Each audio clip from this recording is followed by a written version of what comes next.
The alarm systems across Sentinel-7 began flashing red at exactly 0600 hours. Captain Jake Morrison was drinking his morning coffee when the emergency signal pulled him from his quarters. He ran to the command center, his heart pounding with a mixture of excitement and fear. In all his years commanding Earth's most advanced defense station, he had never seen readings like these. "What are we looking at?" Jake asked as he slid into his command chair. Commander Ryan Blake turned from his console, his face pale. "Sir, we have an unknown vessel at the edge of our solar system. It just appeared out of nowhere. The energy signature is unlike anything in our databases." Jake leaned forward, studying the holographic display. The ship was massive, easily 10 times larger than Earth's biggest colony transport. Its hull shimmered with colors that seemed to shift and change. "Are they transmitting anything?" "Yes, sir, multiple frequencies.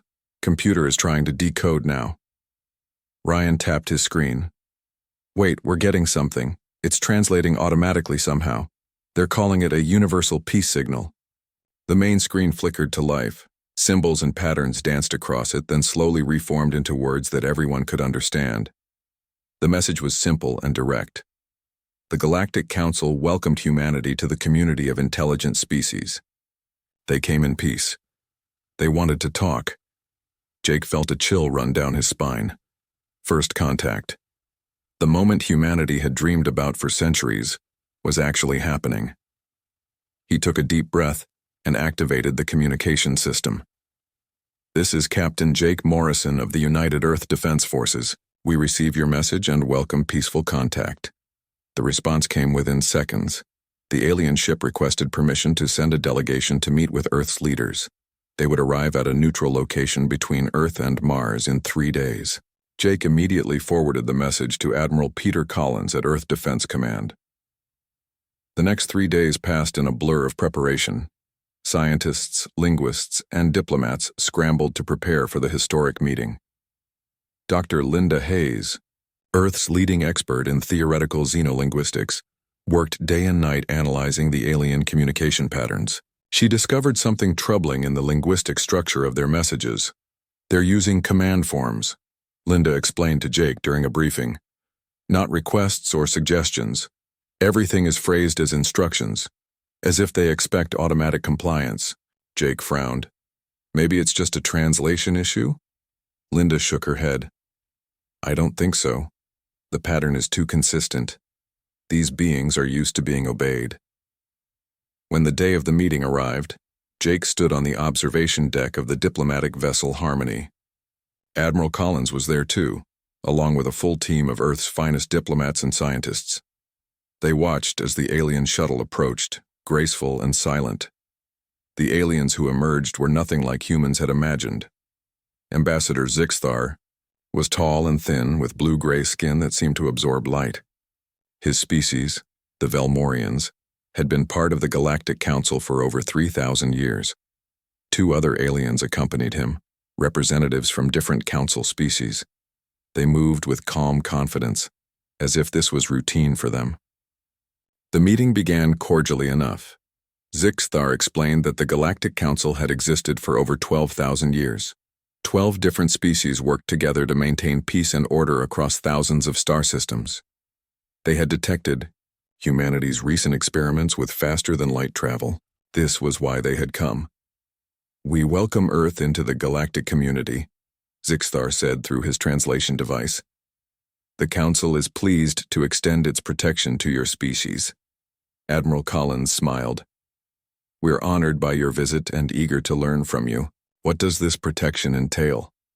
Zixthar produced a small device that projected a holographic document. "The standard terms are quite simple. First, you must immediately cease all faster-than-light research. This technology is carefully regulated by the Council. Second, you will accept Council oversight of your expansion into space. Third, you will be granted protectorate status within the Council structure." The temperature in the room seemed to drop. Jake saw Admiral Collins' smile fade. Dr. Hayes leaned forward, studying the document with narrowed eyes. "Protectorate status," Admiral Collins repeated slowly. "What exactly does that mean?" "It means the Council will guide your species through the difficult transition to galactic civilization. Zixthar explained patiently. Younger species often make dangerous mistakes without proper supervision. We have centuries of experience to share. In time, after your species has matured sufficiently, you may apply for full membership. How long does that typically take? Jake asked. For most species, between 500 and 1,000 years, Zixthar replied without hesitation. Of course, some species require longer periods of guidance. Linda stood up abruptly. So for the next 5 centuries minimum, humanity would have no voice in our own development? No control over our own technology? No say in decisions that affect our future? One of the other aliens, a crystalline being whose name translated roughly as sharp mind, made a sound like wind chimes. Your reaction demonstrates exactly why guidance is necessary. Young species lack the wisdom to understand what is best for them. The Council has maintained peace for millennia, precisely because we do not allow chaos and aggression to spread. Admiral Collins's jaw tightened. Ambassador Zixthar, we appreciate the Council's interest in Earth. However, these terms are not acceptable. Humanity has fought too hard for self-determination to surrender it now. We propose instead a relationship of equals, mutual exchange of knowledge and culture, with respect for each other's sovereignty. The silence that followed was heavy. Zixthar's large eyes blinked slowly. I do not understand. You refuse the Council's protection? We refuse terms that would make us subjects rather than partners, Admiral Collins said firmly. We're willing to negotiate, to find common ground, but not to submit. Zixthar looked genuinely confused. In 12,000 years, no species has refused Council protection. It is the greatest honor we can offer. Your response suggests either profound misunderstanding or disturbing aggression. It suggests that humans value freedom, Jake interjected. We're not trying to be difficult, but our history has taught us to be wary of anyone who offers protection in exchange for our independence. The meeting deteriorated from there. The Council delegation could not comprehend why humanity would reject what they saw as a generous offer. The humans could not accept terms that would effectively end their autonomy. After 6 hours of circular discussion, Zixthar announced that the delegation would return to Council space to report on this unprecedented situation. We will give you time to reconsider, Zixthar said as he prepared to leave. When you understand the reality of your situation, alone and vulnerable in a galaxy you do not understand, you will see the wisdom of our offer. The Council is patient.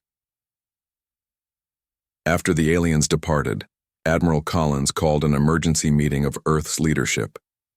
Representatives from every major nation gathered via holographic conference. The debate was intense. Some argued that humanity should accept the Council's terms, that the risk of isolation was too great. Others insisted that freedom was worth any price. Jake watched as Admiral Collins stood before the assembled leaders. I've spent 30 years in service to Earth, the Admiral said quietly. I've seen what humans can accomplish when we're free to pursue our own destiny. Yes, we make mistakes. Yes, we're young and sometimes reckless. But we're also innovative, adaptable, and unwilling to accept limitations others place on us.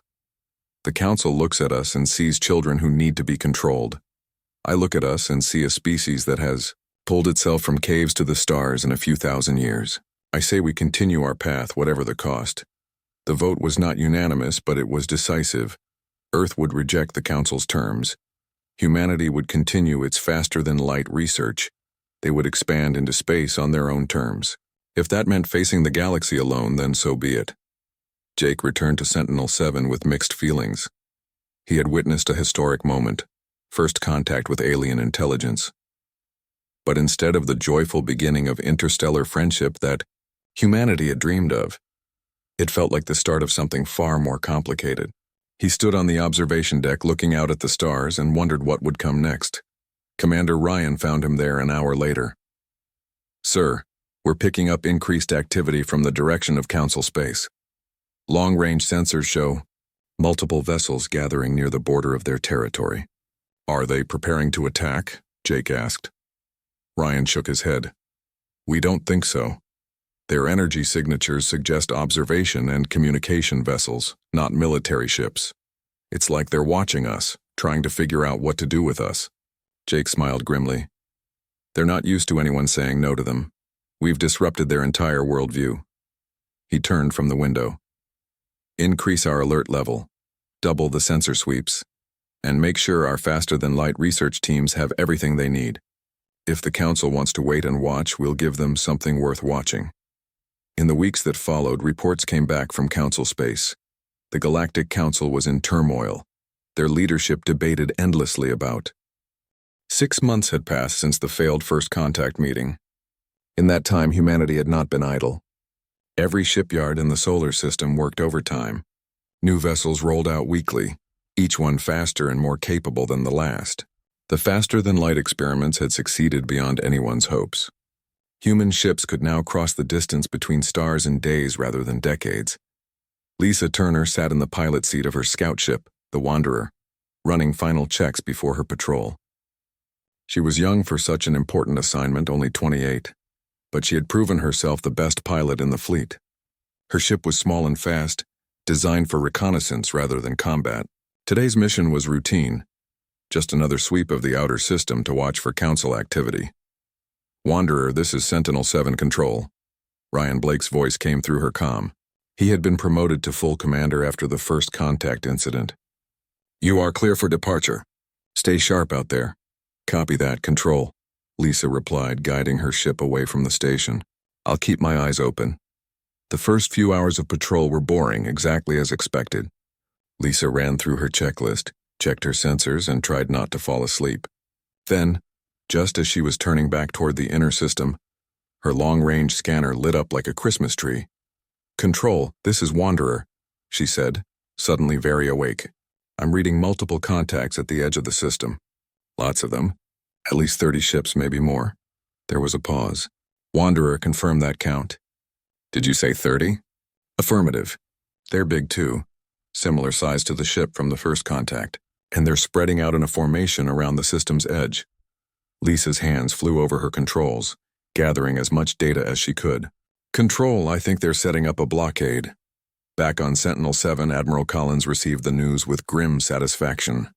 So they finally made their move. Not an attack, but pressure. They want to force us to the negotiating table.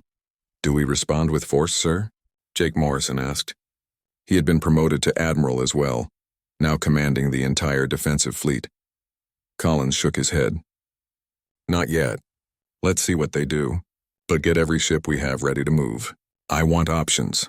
The Council's blockade fleet settled into position over the next few days. They did not attack or even approach Earth. Instead, they simply waited at the system's edge, preventing any human ship from leaving. Every time a human vessel approached, the Council ships would move to intercept, not with weapons but with simple positioning. The message was clear without words being spoken.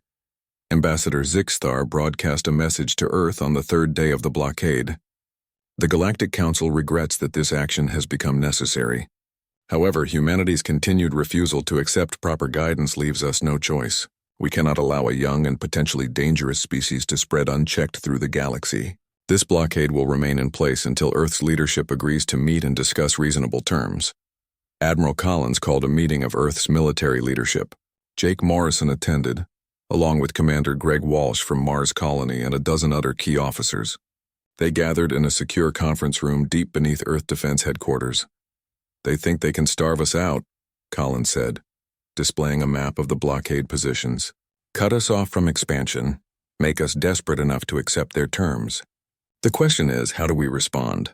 Greg Walsh leaned forward. Sir, Mars Colony has enough supplies to last years. So do the stations in the asteroid belt. They can't actually hurt us with this blockade, not unless they're willing to wait decades. Time is on their side, Jake pointed out. They've existed for thousands of years. They can afford to be patient. But we're a young civilization trying to expand. Every year we're stuck in this system is a year we fall further behind.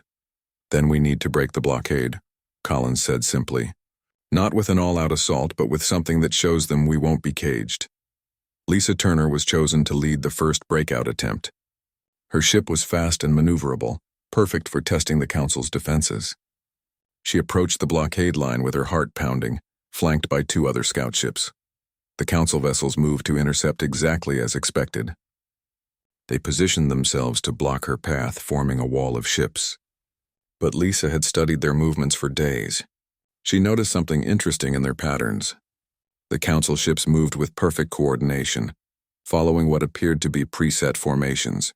They were efficient but predictable. "Control, I'm going to try something," Lisa said into her comm. "What do you have in mind, Wanderer?" Jake's voice came back. "Watch and see." Lisa accelerated directly toward the council line. At the last possible moment, she cut her engines and spun her ship 90 degrees, using maneuvering thrusters to slide sideways through a gap that had opened for just a fraction of a second. The council ships tried to compensate, but their perfect formation worked against them. They were so focused on maintaining their positions that they couldn't react fast enough to her unconventional maneuver. She was through. The Wanderer burst past the blockade line and into open space beyond the system. Behind her, the council fleet scrambled to respond, but she was already gone, her faster-than-light drive engaging. The celebration on Earth was brief, but intense. Lisa had proven that the blockade could be broken. More importantly, she had revealed something crucial about the Council's methods. They were predictable, bound by protocols and procedures. Humans, with their chaos and improvisation, had an edge, but Lisa's run had done more than just break through the blockade. During her escape, she had collected detailed sensor data on the Council ships. When Earth scientists analyzed that data, they discovered something shocking. Dr. Linda Hayes was the first to understand what the readings meant. She brought her findings directly to Admiral Collins. "Sir, you need to see this. The Council ships aren't armed. Not really. They have defensive shields and engines, but actual weapons, almost nothing." Collins stared at her. "That's impossible. Ships that size must have significant armament." "I checked the data 3 times, Linda insisted. "Their hulls are reinforced, their shields are strong, but they have minimal offensive capability. And there's more. I cross-referenced their communication patterns. They keep using phrases about maintaining peace, avoiding conflict, finding diplomatic solutions. Sir, I don't think the Council has fought a war in centuries. Maybe longer." The implications were staggering. The Galactic Council had maintained peace for thousands of years, not through military might, but through sheer inertia. Species joined the Council because everyone else had, because it was the expected thing to do. The Council's authority came from tradition and collective agreement, not from force. Jake Morrison brought this information to his command staff. "If the Council can't or won't use force, then this blockade is toothless. They're hoping we'll negotiate because we think we have to, not because they can actually make us." Commander Greg Walsh grinned. "So what do we do? Just ignore them and fly through whenever we want?" "Not quite that simple," Jake said. "They may not be warriors, but they're not stupid. If we humiliate them too badly, they might find their spine. We need to be smart about this." Over the next few weeks, Earth conducted a careful campaign of blockade running. Scout ships slipped through the Council lines regularly, never attacking but never submitting either. Each successful run taught the human pilots more about Council tactics. The Council fleet grew increasingly frustrated but seemed unable or unwilling to use force to stop the human ships. Then came the incident that changed everything. A human cargo vessel carrying supplies to the outer colonies was intercepted by 3 Council ships. The Council vessels surrounded the cargo ship and demanded it return to Earth. The human captain, a stubborn woman named Betty Ross, refused. She simply sat there, engines idling, waiting. The standoff lasted for 18 hours. The Council ships couldn't board the human vessel without using force. The human captain wouldn't turn back. Finally, Admiral Collins sent a message directly to the Council fleet commander.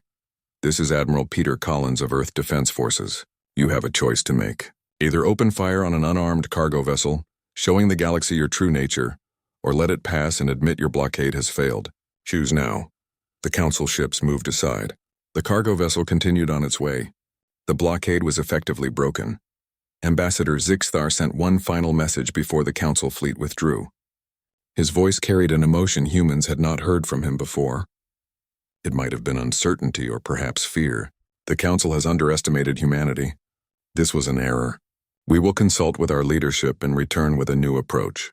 But make no mistake, young species. The galaxy is vast and dangerous. You may not fear us, but there are others who will not be so patient." As the Council ships departed, Admiral Collins stood on the bridge of the command station, watching them go. Jake Morrison stood beside him. "We won," Jake said quietly. Collins nodded. This round, at least. But Zixthar is right about one thing. The galaxy is bigger than we know, and we've just announced our presence to everyone out there. We've shown that humans won't be pushed around, but we've also made ourselves a target. So what do we do now? Jake asked. 1 year after humanity's first contact with the Galactic Council, a new message arrived from Council Space. This time it was not a demand or a threat. It was an invitation. The Council requested that Earth send diplomatic representatives to the galactic capital for formal discussions. The tone was carefully neutral, suggesting that perhaps both sides had learned something from their earlier confrontations. Ambassador Kyle Stevens was chosen to lead Earth's delegation. He was a veteran diplomat who had negotiated peace agreements across Earth's various nations. At 50 years old, he had silver hair and calm eyes that had witnessed both the best and worst of human nature. He understood that diplomacy was as much about knowing when to compromise as when to stand firm. Joining him was Senator Mary Johnson, a political representative from the United Earth government. Mary was younger than Kyle, sharp-minded and direct in her approach. She had built her career on asking difficult questions and refusing to accept easy answers. Dr. Linda Hayes accompanied them as linguistic and cultural advisor. After a year of studying council communications, Linda knew more about the Galactic Council than any other human. The journey to the council capital took 3 weeks even with humanity's improved, faster-than-light drives. The council had provided coordinates to their home system, a gesture of trust that Kyle appreciated. As their ship emerged from FTL near the destination, all 3 humans crowded around the view screen to see their first glimpse of true galactic civilization. The council capital was breathtaking. A massive space station orbited a beautiful blue-green world. The station was easily the size of Earth's moon, composed of thousands of interconnected modules that had been built and added to over millennia. Ships from dozens of different species came and went in carefully orchestrated patterns. Everything spoke of age, stability, and order. "It's magnificent," Mary whispered. "It's impressive," Kyle agreed. "But remember, impressive doesn't mean we accept their terms. We're here to talk as equals, not to be awed into submission." Their ship was guided to a docking bay by automated systems. A delegation of council representatives met them, led once again by Ambassador Zixthar. The Velmorian diplomat greeted them with what might have been a smile, though it was hard to tell with alien features. "Welcome to the heart of unity," Zixthar said. "We are pleased you accepted our invitation. Perhaps face-to-face discussions will lead to better understanding." Kyle shook the ambassador's hand, or rather the thin appendage that served the same function. "We hope so too. Earth comes here in good faith, ready to listen and to be heard." The first day was spent on what Zixthar called an orientation tour. The humans were shown the council chambers, the vast libraries containing the history of dozens of civilizations, and the technology centers where alien scientists worked on projects that seemed like magic to human eyes. It was all very impressive and clearly designed to make humanity feel small and primitive. Linda noticed something during the tour. "They're showing us their achievements," she whispered to Kyle. "But have you noticed what they're not showing us? Anything about how decisions are made, how the council actually functions, who has real power?" Kyle had noticed. "They want us feeling grateful to be included in all this. Tomorrow the real talks begin. That's when we'll see what they're really offering." The negotiation chamber was circular, with seats arranged in tiers like an amphitheater. The council's senior members sat in the highest tier, looking down on everyone else. Representatives of the 12 founding species occupied the middle tier. The lowest tier was for protectorate species and observers. The humans were directed to seats in the lowest tier. Mary looked at Kyle. He nodded. They sat for now. High Chancellor Morvac, the current leader of the council, opened the proceedings. He was a being of crystalline structure, similar to Sharpmind from the first contact meeting. His voice resonated through the chamber like music. "We gather today to welcome a new species into our community. Humanity has shown itself to be energetic and resourceful, if perhaps overly independent. We are here to formalize the relationship between Earth and the Council." A holographic document appeared in the center of the chamber, slowly rotating so all could see. "This is the standard treaty for protectorate species," Morvac continued. "It has been refined over thousands of years and represents the wisdom of our collective experience." Kyle stood up.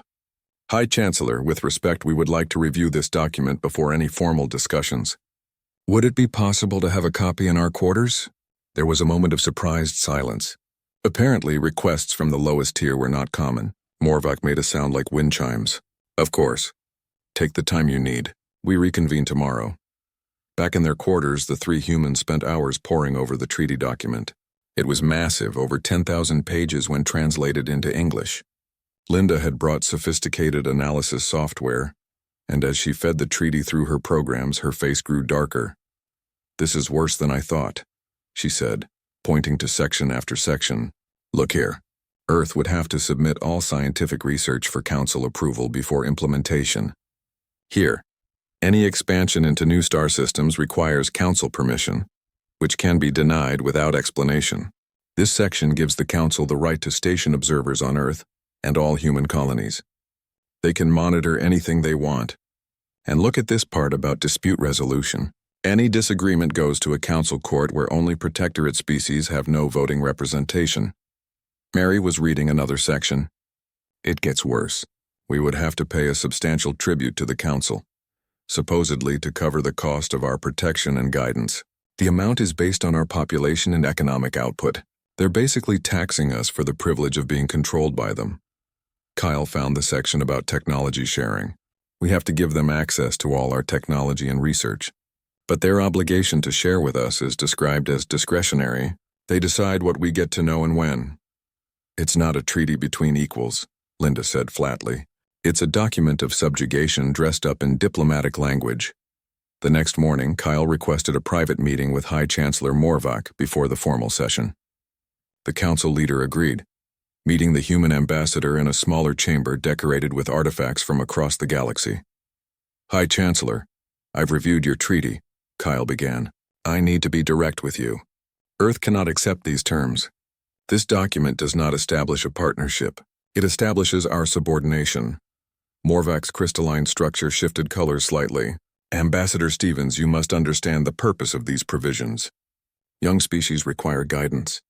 The restrictions you find burdensome are for your own protection. Without proper supervision, developing civilizations often destroy themselves or threaten others." "Then let me propose an alternative," Kyle said. He produced a datapad containing Earth's counter-proposal. Mutual recognition of sovereignty. Technology exchange on equal terms. A seat for humanity on the Council with full voting rights. No tribute or taxation beyond reasonable fees for services actually provided. Freedom to expand and develop as we choose, with Council assistance available but not mandatory. Morvac examined the proposal, his colors shifting through several shades. "This is unacceptable. You are asking for the privileges of founding species when you have existed in space for barely a century. The Council's structure exists for good reason. The founding species earned their positions through millennia of proven wisdom. Newer members must demonstrate their maturity before being granted equality." "With respect, High Chancellor, that's circular reasoning," Kyle responded. "How can we demonstrate maturity if we're never given the chance to make our own decisions? You're asking us to spend centuries proving ourselves while having no real voice in our own development." "Because that is how civilization advances," Morvac said, his voice taking on a sharp edge. "Order, hierarchy, patience. These are the principles that have maintained galactic peace for thousands of years. Humanity's desire to rush ahead, to demand equality without earning it, demonstrates exactly why you need guidance." The formal session that afternoon went no better. Kyle presented Earth's counter-proposal to the full Council. The reaction was a mixture of surprise, confusion, and something that looked like offense. Several Council members spoke, all essentially saying the same thing. Humanity was being arrogant. They did not understand how things worked. They needed to be patient and accept their place.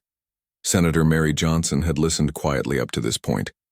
Now she stood and her voice carried clearly through the chamber. "I have a question for the Council.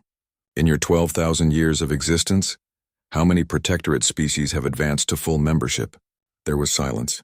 Finally, Zixthar answered. "Currently, there are 15 protectorate species. 3 have been granted provisional membership status." "In 12,000 years?" Mary pressed. "3 out of how many total that have joined?" Another Council member, a being that resembled a floating jellyfish, responded. "Not all species demonstrate the necessary qualities for advancement. Some are content with their status, others lack the capability. Or maybe your system is designed to keep them subordinate, Mary said. 3 years after the failed diplomatic mission to the Council capital, humanity had spread to 5 star systems beyond Sol. The expansion was rapid and determined, driven by a collective understanding that time was not on Earth's side. The Galactic Council still watched from a distance, their observer ships appearing regularly at the edges of human space. They did not interfere, but neither did they acknowledge humanity's right to expand. Captain Sophie Chen stood on the bridge of the colony ship New Horizon, watching as the planet Haven grew larger on her view screen. It was beautiful, a world of blue oceans and green continents that looked remarkably like Earth. 3 years of surveys had confirmed it could support human life. Today they would land the first permanent settlement beyond Sol system. All shuttles are ready for deployment, Captain, reported Commander Dan Price, her military attaché. Every colony ship carried a military presence now, a lesson learned from humanity's confrontations with the Council. The construction teams are eager to start building, Sophie smiled. Tell them to take a moment first. This is history. We're establishing humanity's first true extrasolar colony. They should remember this moment. The landing went smoothly. Within hours, prefabricated structures were rising on the shores of what the colonists had already named Freedom Bay. The irony of the name was intentional.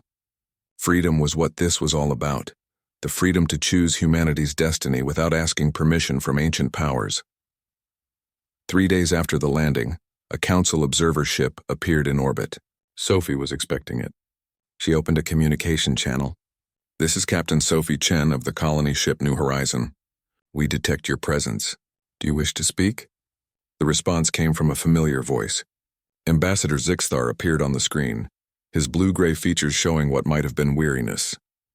Captain Chen, the Council has asked me to deliver a message. This world, which you call Haven, lies within the designated expansion zone of Council space. While it is not currently occupied, it falls under Council jurisdiction. We request that you abandon this colony attempt and submit a proper application for colonization rights. Sophie had prepared for this conversation. Ambassador, with respect, this world is in unclaimed space according to every star chart we've been able to access. We've followed protocols for claiming uninhabited systems. If the Council has specific objections based on clear territorial agreements, we're willing to discuss them, but we won't abandon a successful colony based on vague assertions of jurisdiction. The Council has maintained order in this region for thousands of years. Zixthar replied, That should be authority enough. Age doesn't equal ownership, Ambassador. If the Council wants to claim this world, they'll need to provide better reasoning than tradition. Sophie kept her voice polite but firm. The conversation ended inconclusively, as most conversations with the Council did. The observer ship remained in orbit, watching but not interfering. Sophie reported the exchange to Admiral Jake Morrison, who had become humanity's primary military commander. They're testing us again, Jake said over the secure channel, seeing if we'll back down. Hold your position, Sophie. We're sending defensive assets your way. Over the next 2 months, 3 more colony ships arrived at Haven. The settlement grew from a few hundred to several thousand. Then, just as Sophie was beginning to relax, 3 more human colony expeditions announced they had found suitable worlds and were beginning settlement operations. The Council's response was predictable. More observer ships appeared at each human colony. More messages arrived demanding that humans submit to proper procedures. But no actual force was used to stop the expansion. The Council seemed paralyzed, unable to decide how to respond to humanity's persistent defiance. Admiral Jake Morrison arrived at Haven 6 months after the initial landing. His small battle group, 5 warships and a dozen support vessels, took up defensive positions around the planet. Sophie met him in the growing town's administrative center, now a proper building rather than a prefab structure. You've built something impressive here, Jake said, looking out at the bustling settlement. This doesn't look temporary. It's not meant to be, Sophie replied. We have 2,000 colonists now, with more arriving monthly. We've got farms producing food, factories making construction materials, even a small school for the children. Haven is home now. Good, because the Council is going to push harder soon. They can't let us just ignore them forever. Jake showed her the latest intelligence reports. Their observer ships are increasing. We're tracking more Council vessels moving into this region. They're not military ships, not by our standards, but there's a lot of them. Are they going to blockade us like they tried at Earth? Sophie asked. Jake shrugged. I don't think they've decided yet. But we need to be ready for anything. The situation escalated when human merchant ships began operating in the region. An independent trader named Carl Briggs had seen an opportunity in humanity's expansion. His ship, the Fortune's Favor, carried goods between human colonies and also began trading with alien merchants who operated outside council control. Carl discovered something interesting. There were dozens of independent alien species and traders who existed in the spaces between council-controlled systems. Some were species who had refused council membership. Others were merchants who found the council's regulations too restrictive. They all shared one thing in common. They were hungry for new trade partners and new markets. The council pretends they control everything, Carl told Sophie when he landed at Haven with a cargo of alien goods. But there's a whole informal economy they can't or won't regulate. And let me tell you, the aliens I'm trading with are fascinated by humans. We're the first species in living memory to tell the council no and make it stick. The trade network Carl established brought something valuable to human colonies beyond just goods. It brought information. Through conversations with alien traders, humans learned more about the Galactic Council's true nature. The picture that emerged was troubling but also encouraging. The Council's famous peace had been maintained partly through genuine cooperation, but also through a rigid hierarchy that discouraged change. The founding species held all real power. Protectorate species had essentially no voice. Even full-member species who were not founders had limited influence.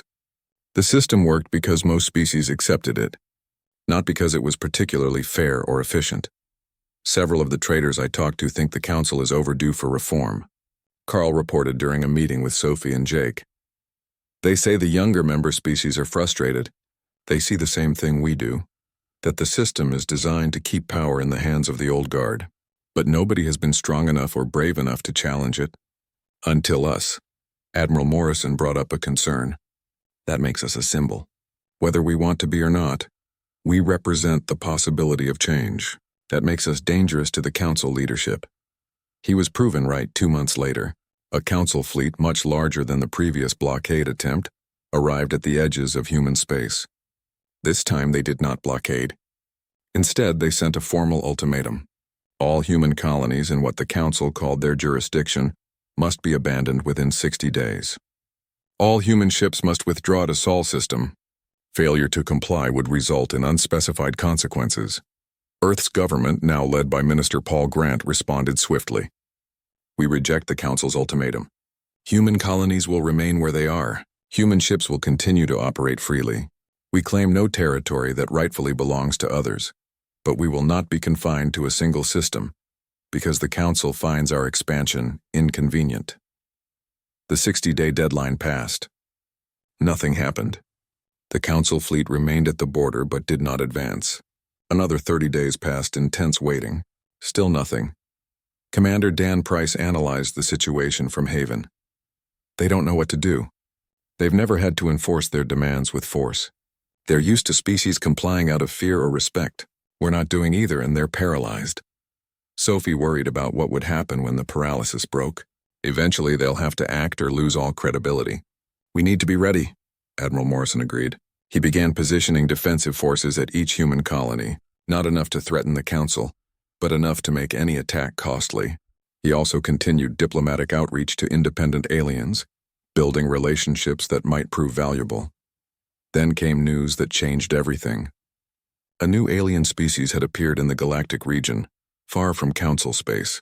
They were called the Krell Dominion, and unlike the Council's founding species, they were aggressive and expansionist.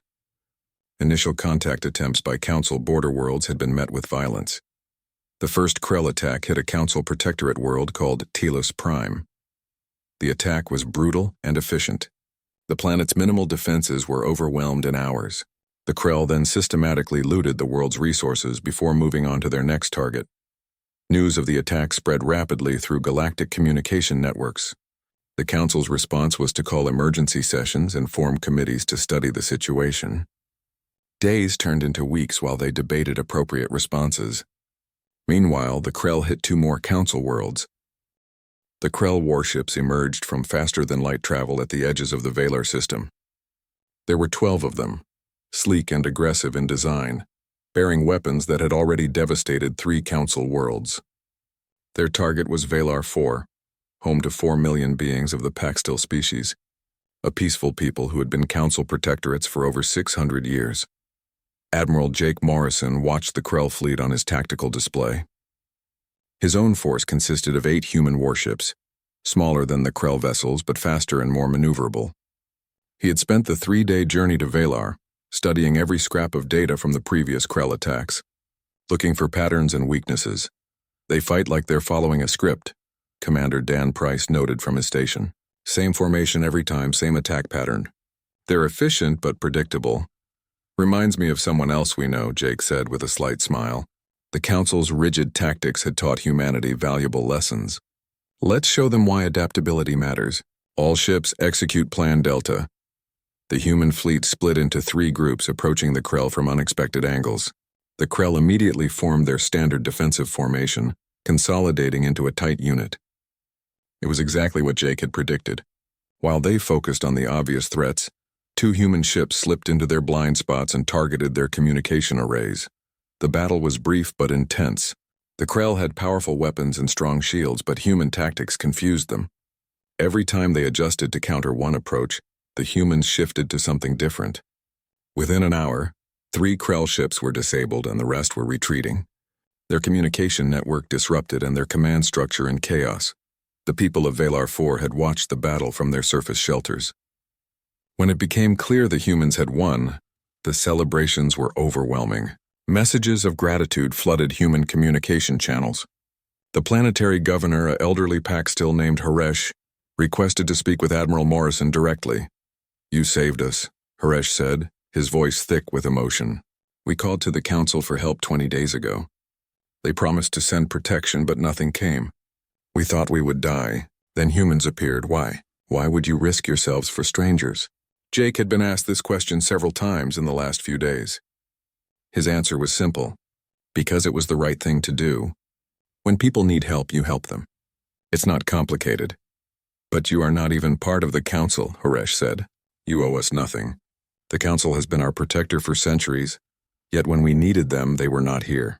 You have no obligation to us, yet you fought for us. I do not understand." "Maybe that's the problem," Jake replied. "Maybe protection shouldn't be about obligation and hierarchy. Maybe it should be about doing what's right when you have the power to help." The news of humanity's victory spread rapidly across Council space. Within days, 3 more worlds under Krell threat requested human assistance. The Council leadership was in an uproar. Emergency sessions were called. Debates raged about this unprecedented situation. High Chancellor Morvac sent a formal message to Earth. His tone was different from previous communications, less commanding and more uncertain. "The Council acknowledges humanity's actions at Valar 4. However, we cannot accept independent military operations within Council space. All defense operations must be coordinated through proper Council channels." Minister Paul Grant responded with carefully chosen words. "Earth would be happy to coordinate with the Council on defense matters. However, we will not delay action while committees debate and people die. We're establishing a simple protocol. Any world that requests assistance will receive it if we're able to provide it. We invite the Council to join these efforts, but we won't wait for permission to do what's right." Captain Sophie Chen found herself on the front lines of this new phase of human expansion. Her colony at Haven had become a forward base for defensive operations. Human ships gathered there, preparing for the next Krell attack. But something unexpected was happening. Alien ships were arriving too. Not Council vessels, but independent craft from various species. An alien named Varix, captain of a merchant vessel from a species called the Hroon, explained it to Sophie. "Word has spread about what humans did at Valar. Many of us have grown tired of the Council's endless discussions while real threats go unanswered. Your species shows another way. We want to help." Within 2 weeks, Sophie was coordinating a mixed fleet of human and alien vessels, all volunteers who wanted to defend against the Krell threat. The Council sent observer ships but did not interfere. They seemed unable to decide whether this grassroots defense network was a threat to their authority or a solution to their problems. The next major Krell attack came at a world called Tarsus. home to both council citizens and independent settlers. This time, the Krell brought 20 ships determined to crush the growing resistance. They found a combined force of 12 human warships and 15 alien vessels waiting for them. Sophie commanded the defense from her ship, now upgraded with weapons and sensors. The battle was harder than Valar. The Krell had adapted to human tactics, showing they were capable of learning. But the combined force had something the Krell lacked: cooperation between species with different strengths and approaches. Human ships used their speed and maneuverability to harass the Krell formation. Rune vessels with their powerful long-range weapons provided covering fire. A species called the Nyx, who had never been council members, used their ship's ability to briefly phase out of normal space to launch surprise attacks. The diversity of tactics and capabilities proved overwhelming. When the Krell finally retreated, they had lost half their fleet. More importantly, they seemed to lose their appetite for attacking defended worlds. The raids on council space slowed and then stopped as the Krell reassessed their strategy. The aftermath of the Battle of Tarsus forced the Galactic Council to confront hard truths.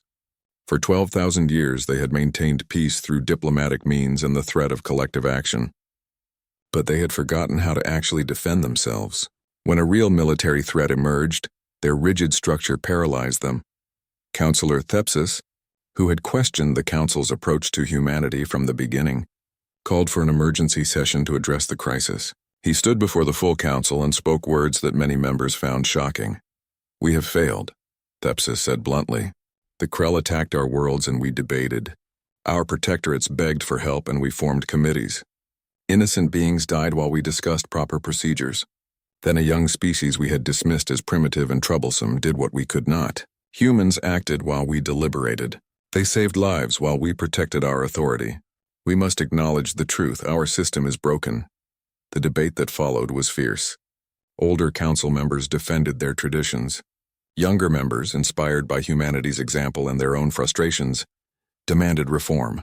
For the first time in living memory, the council's unity cracked. Different factions formed, each with different visions for the future. Ambassador Zixthar found himself in an unusual position.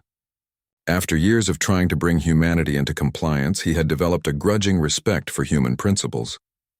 He reached out privately to Ambassador Kyle Stevens, asking for an unofficial meeting. They met on a neutral space station halfway between council and human space. Zixthar looked tired, his blue-gray skin paler than before. "Ambassador Stevens, I believe I owe you an apology. When we first met, I thought humans were simply too young to understand galactic realities. I see now that it was I who did not understand." Kyle listened carefully. This was not the commanding diplomat from 5 years ago. "The council believed our longevity gave us wisdom," Zixthar continued. "But perhaps we just became comfortable. We forgot that peace must be actively maintained, that authority must be earned, not assumed. Humans remembered what we forgot. You refused to accept easy security in exchange for freedom. You were right to refuse. What will the council do now?" Kyle asked. "That depends partly on humanity. High Chancellor Morvac wishes to offer you something we have never offered before: full membership in the council. Not as a protectorate, but as an equal. And more than that, we wish to propose reforms to the entire council structure, with human input on what those reforms should be." Kyle was quiet for a moment. Why the change? What made the difference? The Krell attack showed us our weaknesses. But more than that, it showed us that our rigid hierarchy has made us unable to adapt. Species like the Hrun and the Nyx, who we dismissed as too independent to join the council, proved valuable allies when allowed to act freely. Young member species who have chafed under our restrictions are asking why they cannot have the same autonomy humans claim. "You have not just defended a few worlds, Ambassador. You have exposed the flaws in our entire system." The formal offer came 2 weeks later. High Chancellor Morvac himself traveled to Earth, an unprecedented gesture. He stood before the United Earth government and made the council's proposal: full membership for humanity with all rights and privileges, a seat on the inner council with actual voting power, and most significantly, a joint committee to reform the protectorate system and give all member species more autonomy and